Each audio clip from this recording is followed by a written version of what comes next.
Hello guys, eu sou o teacher Everson e vamos dar sequência ao assunto da primeira aula do canal que falou sobre como fazer perguntas em inglês. Hoje vamos estudar tag questions. Mas o que são tag questions? Também conhecidas como question tags, são aquelas perguntinhas, e são bem curtas mesmo, que colocamos no final de algumas frases, geralmente quando queremos confirmar uma informação ou encorajar uma resposta. Vamos ver alguns exemplos? Você estuda inglês, não estuda? Aqui está a tag question. A Sara não foi à escola ontem, foi? Esta é a tag question. Vamos aprender a estrutura dessas tais perguntinhas. Só precisamos de duas palavras, eu disse duas palavras apenas. O verbo auxiliar e o sujeito, que tem que ser representado por um pronome. Não pode ser um nome ou qualquer outro substantivo. Vejam como é simples. Aqui temos a frase Dave plays soccer really well.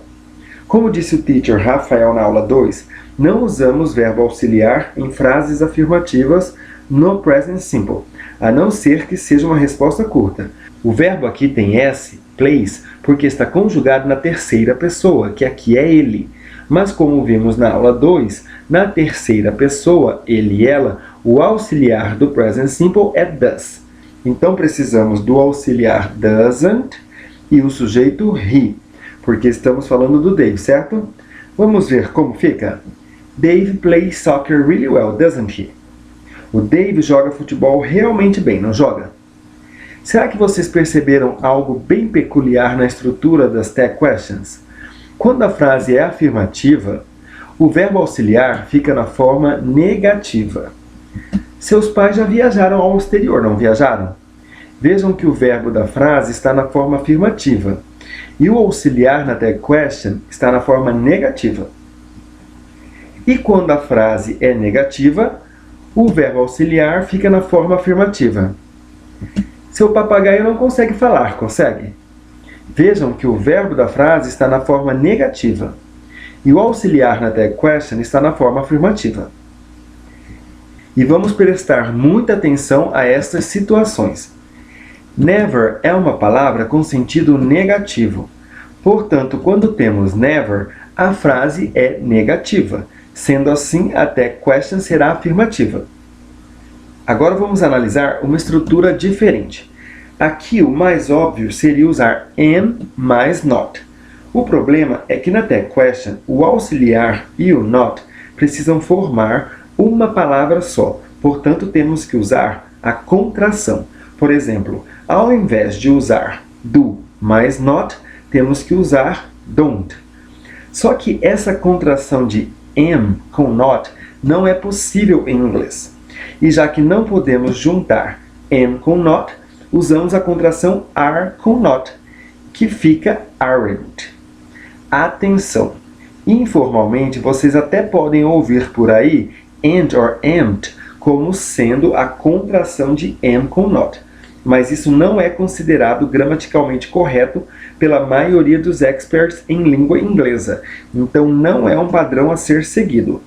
Este exemplo é considerado um dialeto fora do padrão.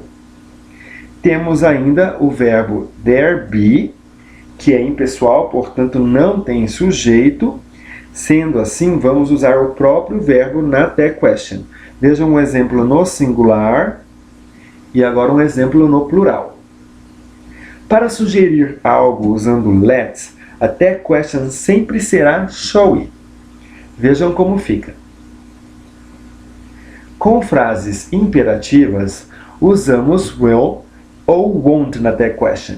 E como se trata de uma ordem, pedido ou instrução, estamos falando diretamente com a pessoa. Portanto, o sujeito é you.